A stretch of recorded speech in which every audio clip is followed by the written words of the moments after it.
Now, let's talk about using custom images.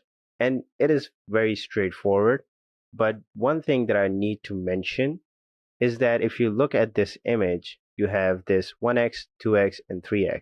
And basically, Xcode has this feature where it optimizes its images accordingly to the size of the user's phone. So if it is a small phone, then it will use 1x. If it is a medium-sized phone, then it's going to use 2x image. And if it is a larger phone, or you can say even iPad, it will use a 3x image.